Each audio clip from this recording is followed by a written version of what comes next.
아래오하고 보이는 성경을 시작하겠습니다. 오늘 제목은 모사의 비극입니다. 지난주에 이어서 다윗 왕의 일가에서 일어났던 압살롬의 반역에 이어서 한번 진행해 보겠습니다. 성경에 정말 그 삼국지만큼 재미있는 이야기들이 있습니다. 제가 볼 때는 삼국지보다 더 원조적인 이야기, 그게 바로 다윗 일가에 일어났던 압살롬의 반역 아닌가 하는데요. 여기는 등장인물들이 정말 다이나믹하게 많이 나옵니다. 굉장히 이 사람들이 아주 많은 그 지혜와 지략, 모사 뭐 이런 것들을 가지고요, 아주 역동적인 이야기의 흐름을 가져가는데, 이것이 허구가 아니라, 삼국지는 뭐 거의 허구거든요. 허구가, 그 이야기가 굉장히 허구적인 요소들을 많이 집어넣어 놨어요. 역사의 뼈대는 맞아요. 그런데 이 다윗 왕가에 일어났던 이 압살롬의 반역은 허구가 아닙니다. 여기 등장하는 인물들, 어떤 사람들이 있고, 또 그 속에서 신앙의 아주 잔잔한 다윗의 어떤 다윗다움의 어떤 잔잔한 면모가 이 위기 속에서 보이거든요. 그런 것을 우리가 듣고 보고 배우자는 거죠.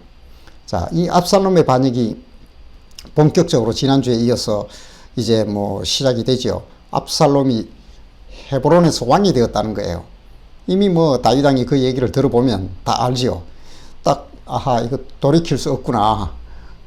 태조 이성계가 이방원이를 어떻게 할 수가 없었잖아요.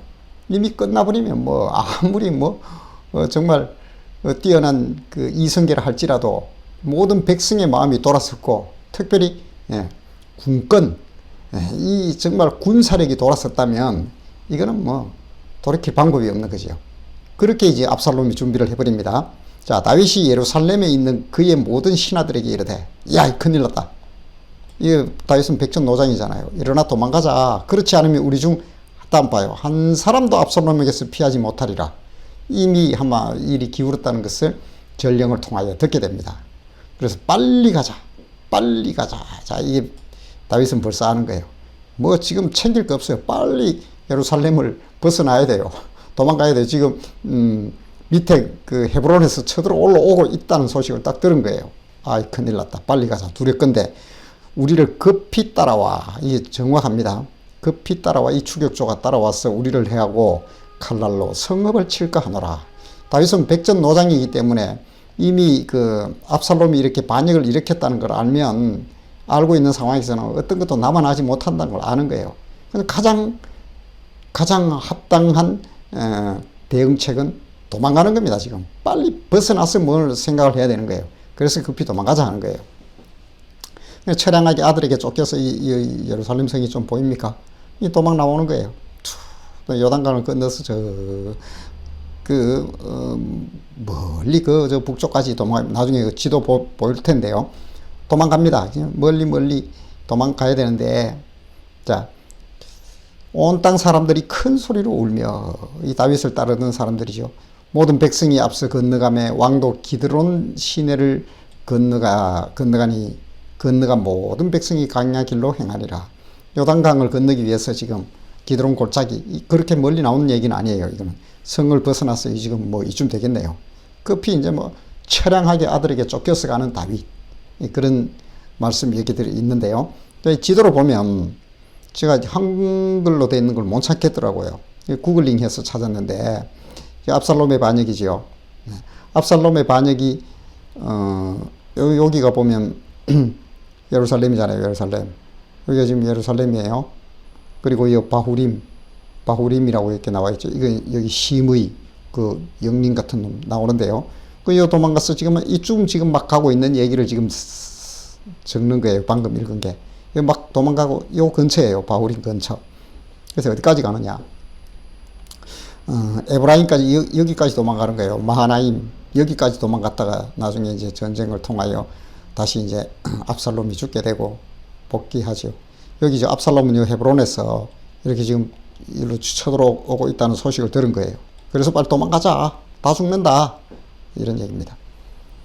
근데 이 과정에서 우리가 이제 새기고자 하는 우리의 관심은 여기에 있지요. 이 과정에서 얼핏 우리가 놓쳐버리기 쉬운 그 다윗의 선택이 있어요.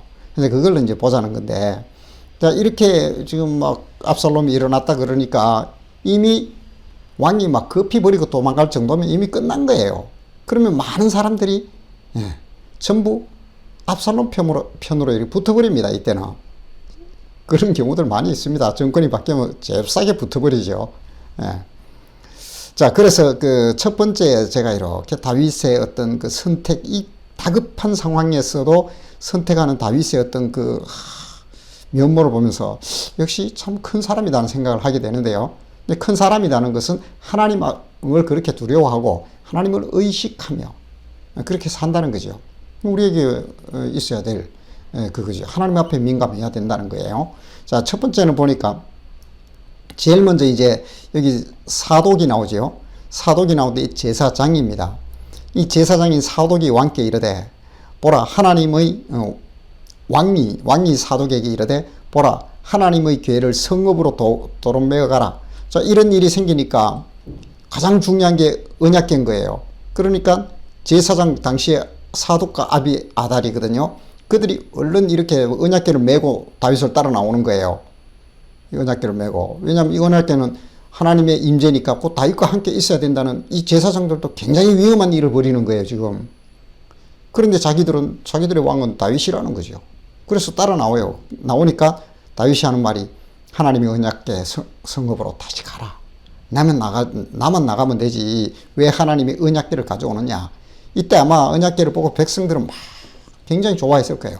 아, 하나님이 함께 해서 다윗 왕은 아무 일이 없을 거야. 그래서 우리의 선택은 틀리지 않았어. 역시 다윗 왕이 하면서 쫓기는 와중에서도 굉장한 이 힘을 합칠 수 있는 이 동기가 되지요. 그런데 다윗은 뭐라고 하냐면 사독 보고 가라. 아비아달과 사독이에요. 이 사독이 이제 나중에 사두개인의 이제 시조다 이렇게 보는데 맞는 것 같아요. 자, 이 사독이 이 말을 듣고 이제 도로 메어 갑니다. 근데 왜 다윗은 자신에게 굉장히 유리한 조건으로 작용할 수 있는 법궤를 돌려보냈을까 나오네요. 만일 내가 여호와 앞에서 은혜를 입었다면 말이에요. 도로 나를 인도하사 내게 그 궤와 그 계신 데를 보이시리라. 내가 가는 곳에 내가 주체가 되어서 내가 가는 곳에 언약궤가 따라오는 것이 아니라 언약궤는 언약궤일 뿐이야. 다 압살롬이 반역을 하든 뭘 하든 내가 도망가는데 그 나의 어떤 그 정당성을 부여하거나 또는 하나님의 힘이 나에게 도움이 되기 위해서 언약궤를 나에게로 가져오는 이건 아니다. 죽으면 죽었지. 내가 하나님 치면 치고 내 죽는 이 반란으로 인하여 내가 죽는 그것보다 더 중요한 것은 언약궤는 언약궤 다움을 지키는 거야. 여러분 이거요 정말 다윗다운 생각이에요. 목회자도 어쩌면요 어떤 데는 보면 막 자신의 어떤 것을 그 정당성과 이런 것들을 부여받기 위해서 일을 꾸미는데 하나님까지 데리고 온다니까요. 내 논문에 내 논에다가 물 끌어대듯이 하나님을 자꾸 이용해가 끌어들여가 하나님이 어떻게 했다. 이게 굉장히 악한 일입니다. 그 언약궤를 매가는 그 엘리의 그 두 아들 홈리와 비나스 같은 생각이에요. 하나님은 홀로 영존하시는 하나님일 뿐이에요. 전능하신 하나님일 뿐이에요. 그분이 나의 어떤 것을 보증하기 위하여 언약궤의 모습으로 다윗에게 다가와야 된다. 그것을 이용할 수 있는 능력이 충분히 있어요. 모든 분위기도 만들어졌어요. 그럴지라도 다윗은 그것을 선택하지 않았다는 거예요. 저도 목회자로서 저 자신을 쳐서 경성할 때 어떤 경우든 하나님에 대해서는 하나님의 그 지엄하심과 거룩하심에 대해서는 침범하지 말아야 된다는 거예요. 다시 말해서 나의 안녕을 위하여 하나님을 논물 끌어오듯이 나의 유익을 위하여 하나님을 그렇게 내 편 만드는 그것은 정말 해서는 안 된다는 거예요. 그것이 제가 볼 때는 이 바쁜 와중에서도 다윗은 아니다. 사도 가라. 그 있는 곳으로 가고 자 보세요. 인도와서 내가 하나님의 은혜를 입었으면 언약궤 있는 곳으로 나를 하나님 불러드릴 거야.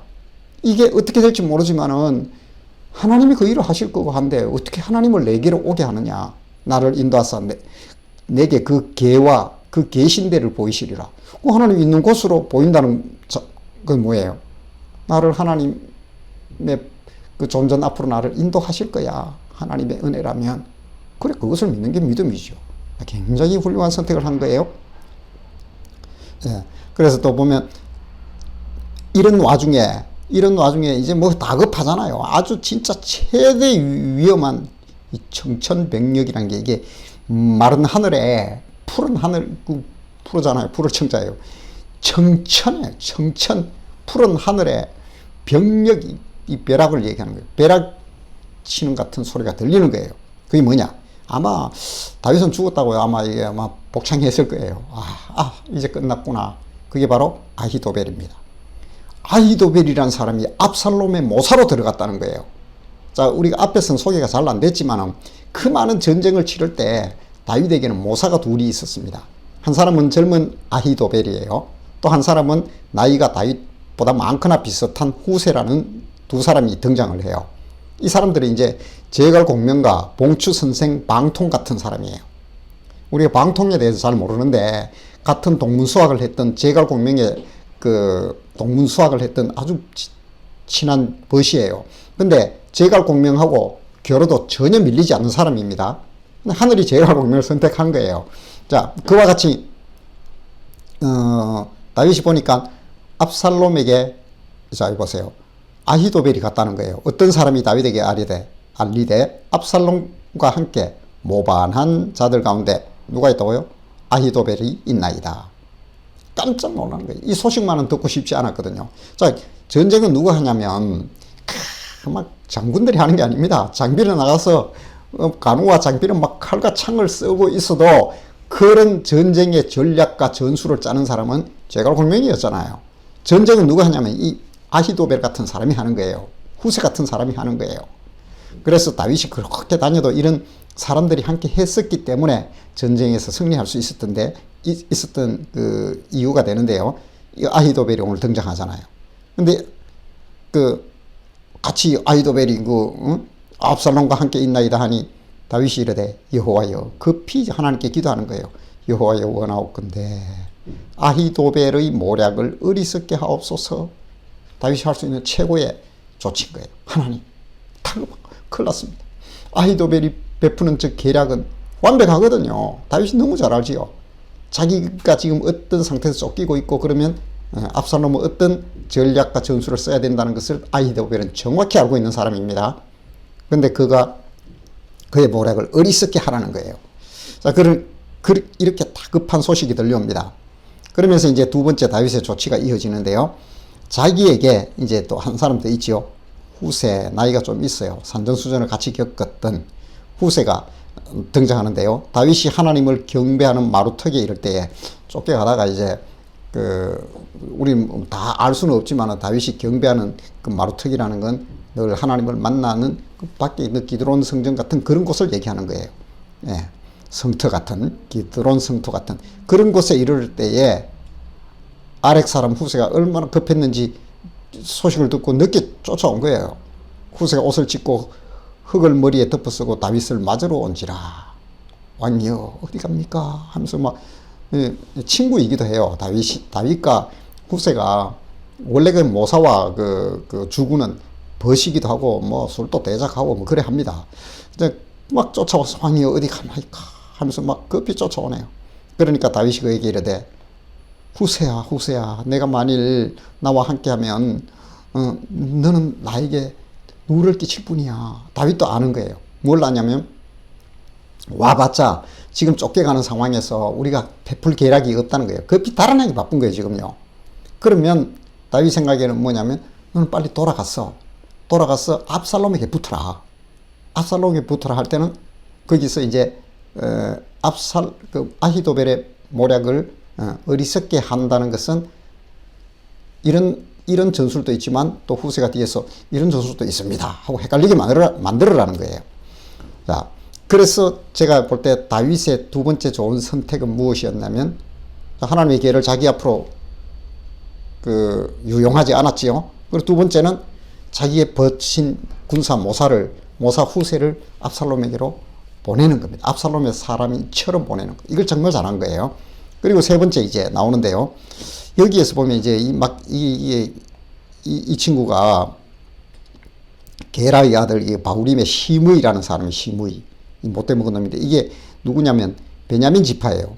자기는 늘 기분 나빴어요. 베냐민 지파인 그 사울을 왕에서 몰아내고 감히 우리 지파를 몰아내고 유다 지파인 다윗 너가 왕이 돼 하면서 늘 기분이 나빴던 녀석이에요. 자, 또 다윗 왕의 모든 신하들을 향하여 돌을 던지니. 자, 이제 막 그 요단강을 건너서 가려고 바후림은, 자, 볼까요?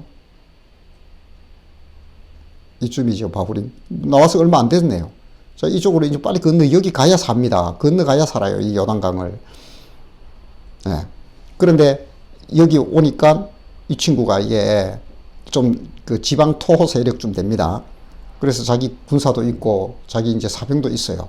그걸 믿고 이제 막 급히 도망가기 바쁜 다윗에게 신하들을 향하여 돌을 던지는 거예요. 그러면서 이 비루한 자여, 피를 흘린 자여, 가거라 하면서 저주를 하는 거예요.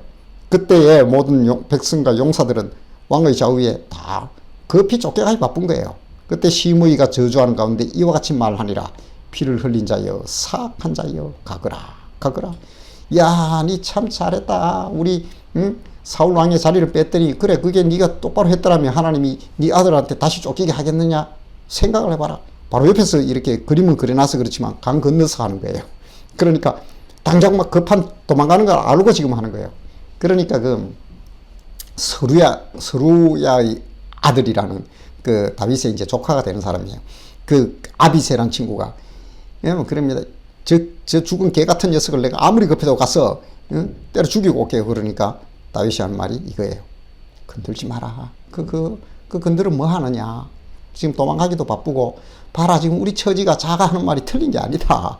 이것은 뭐냐면 나를 향한 하나님의 말인데, 그걸 내가 하나님 말로 들어야지. 저 친구들이 저렇게 하고 이게 민심인데, 하면서 그 민심을 바른다는 건 그건 아닌 것 같다. 하나님이 내 귀에 들려주는 거야. 자, 이 영린이 이런 사람 건들면 안 됩니다.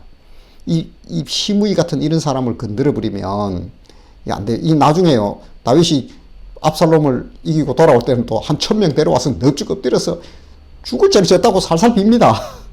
그러면 이제 그때는 해치워도 되는데 다윗 그때도 안 해치워요. 데리고 갑니다. 와라.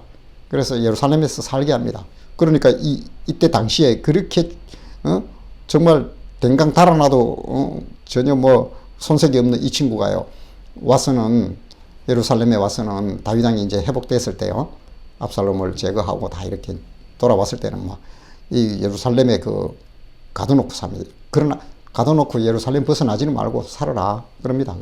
그래서 그 안에 잘 살고 있어요. 그러면서 뭘 했을까요? 다윗 왕 같은 사람 없어. 이 영린이에요. 와가지고 오히려 그때는 막 간사하지요. 막 다윗을 막 칭찬하고 광고하고 난리 났지요. 자기가 저질른 일이 있는데 나를 용서했다고 느스레들. 나중에는 결국은 솔로몬이 죽여버립니다. 이게 무슨 일이 있어가지고 자기가 예루살렘 밖으로 나가게 되거든요. 읽게 될 거예요. 열왕기에서. 그래 결국은 제거해버립니다. 솔로몬이. 어쨌거나 이런 영린이 있어요. 가끔씩 이런 얘기나 민심이나 주위에서 들려올 때 이 영린이 뭔지는 아시지요? 용의 비늘이에요. 용의 비늘. 비늘 인자잖아요. 자, 이게 거꾸로 역자의 비늘 인자거든요. 용의 목에는 이 비늘이 이래 되어 있는데 거꾸로 성게 한 개 있다는 거예요. 용을 타면 세상을 다 차지하는 건데, 타서 용이 말을 잘 듣는데 그 거꾸로 선 비늘, 그것만 건들지 말아야 되는 거예요. 그걸 건드렸다고 용이 막 난리를 치는 거예요. 이런 사람을 영린이라 그러죠. 죽이면 안 돼요. 다윗이 세 번째 이 선택을 잘했다는 건 제가 볼 때는 얘를 뭐 살려주는 게 아니라, 이런 입을 통하여 들리는 소리도 하나님이 나에게 하는 소리야 하고 자신의 것으로 만들었다는 거예요. 하나님이 이런 다윗을 보면 무슨 생각을 할까요? 사람이 이렇게 이런 모든 이런 것들 가정에서 하나님을 자꾸 의식하고 하나님의 소리를 들으려고 하면, 하나님도 다시 생각하지 않을까요? 그래서 이 영린을 결국은 건드리지 않았다라는 거예요. 자, 조금 더 진행해 볼게요. 자, 여기서 우리가 오늘 집중하고 싶은 게 아히도벨의 계략이 어느 정도였느냐. 자, 먼저 이제 이 아히도벨과 제가 후세를 해놨죠. 아히도벨은 소장파예요. 좀 젊었어요. 그래서 다윗이 막 전쟁하고 이럴 때 굉장한 모사지만은 늘 이 다윗과 늘 오래 했던 후세에게 밀린 거예요. 이 사람이요. 충분히 그런 배경이 보이거든요. 그래서 이 자기는 좀 이 군사나 모사들은요, 주군한테 이런 전략과 계략을 베푸는 이걸 하지 않으면 이 사람들은 사는 목숨이 아닌 거예요. 자기가 할 수 있는 일을 해야 되거든요. 그런데 늘 후세의 뒷전에 있다가 충분한 기회가 온 거예요. 압살롬이 반역을 하면서 딱 소장파로 거기 붙어버렸어. 이제 자기의 시대가 온 겁니다. 그래서 완벽하게 왔다는 걸 이 사람들은 압니다. 그런데 후세가 덜컥 나타나서 들어와서 왕이여 하고 들어오니까 왕도 놀라죠. 너는 아버지하고 늘 친한데 나한테 올 사람이 아닌데 왜 여기 왔냐. 그러니까 왕이 무슨 생각을 하느냐 하면서 압살롬 보고 이제 후세는 모략가니까 얘기를 하지요. 내가 누구를 따르겠냐. 내가 당신의 아버지를 따랐느냐. 아니다. 나는 하나님이 세운 이 나라를 나는 지켰을 뿐이다. 그럼 지금의 이 나라의 주군은 누구냐? 압살롬 당신 아닙니까? 나이가 바뀐 건 없다.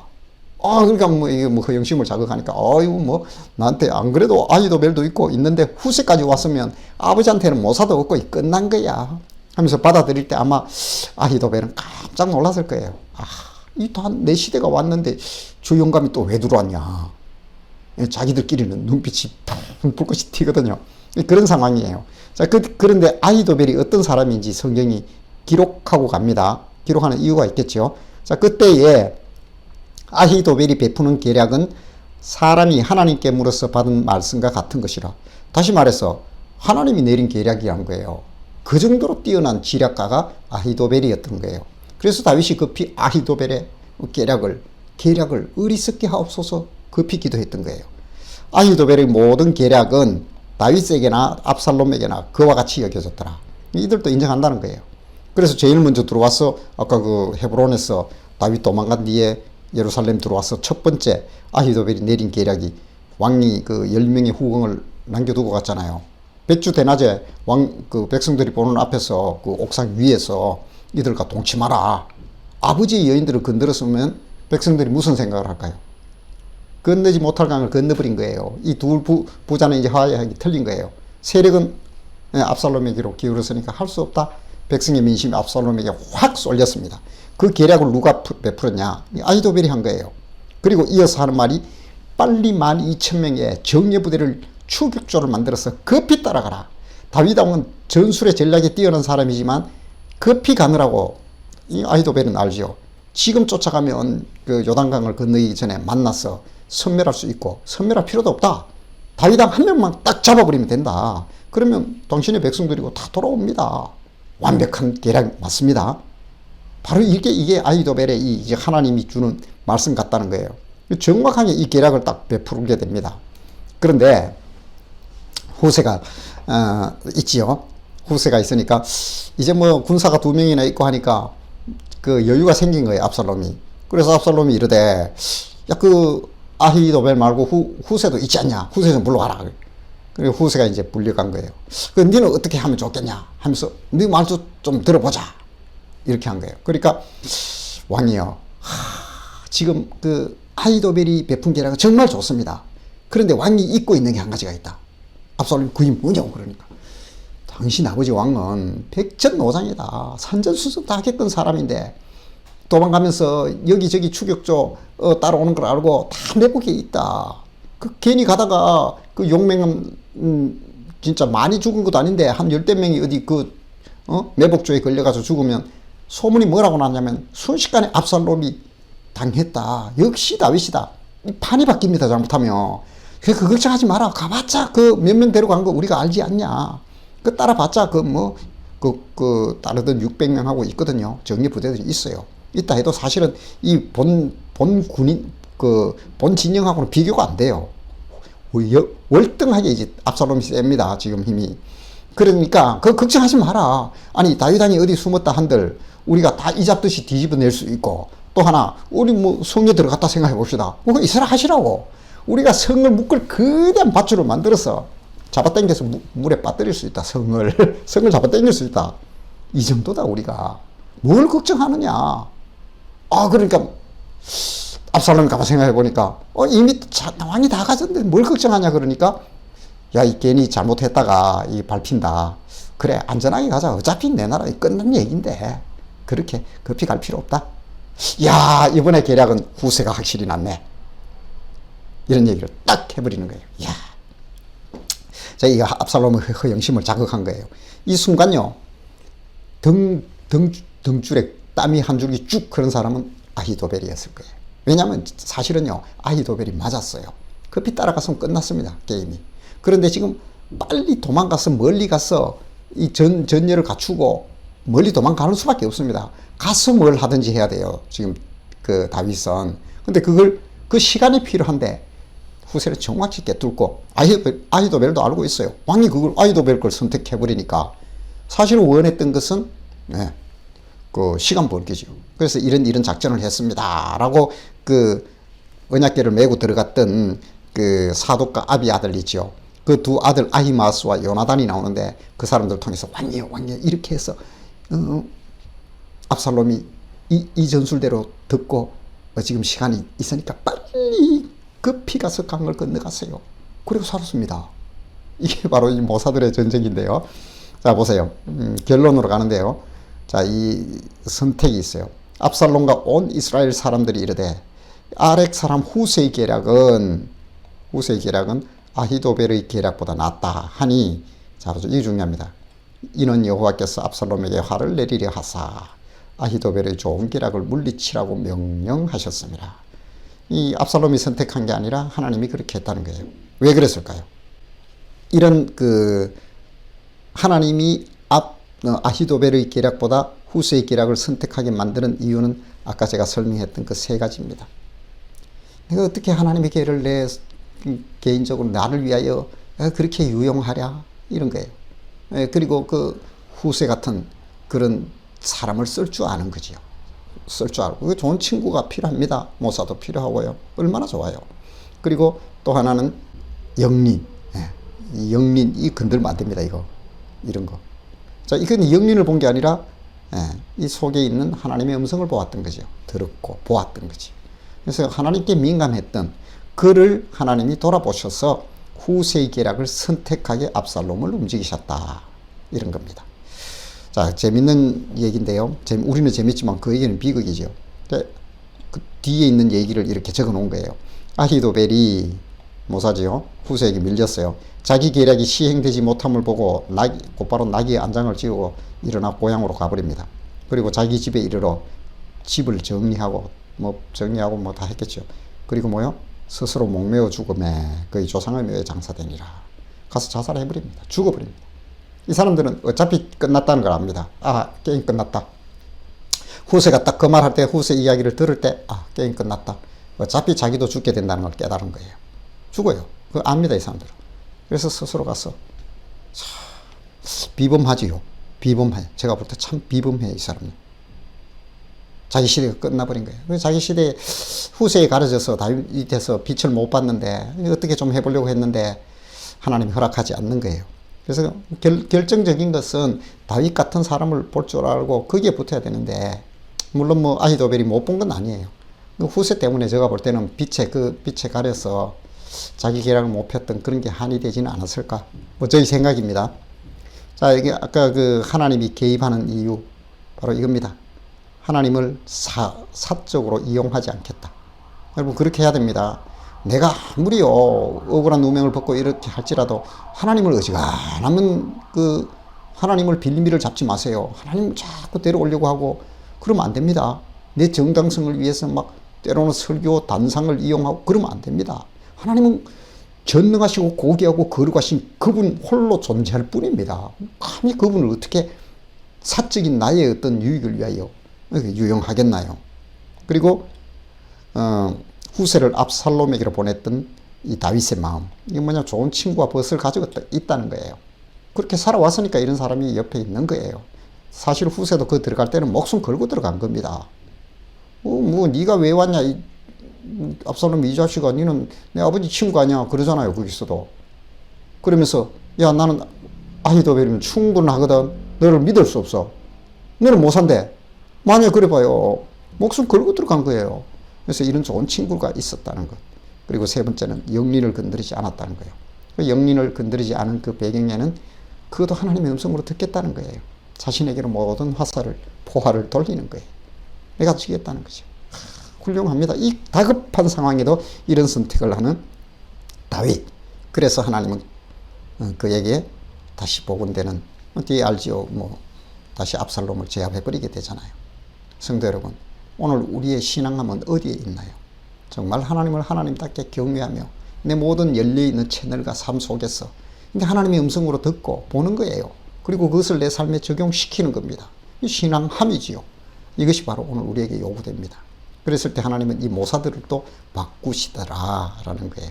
역사와 세계를 움직이는 분은 하나님이시니까요. 우리 성도님들도 이렇게 겸비한 다윗의 모습으로 하나님 앞에 서시기를 축복합니다.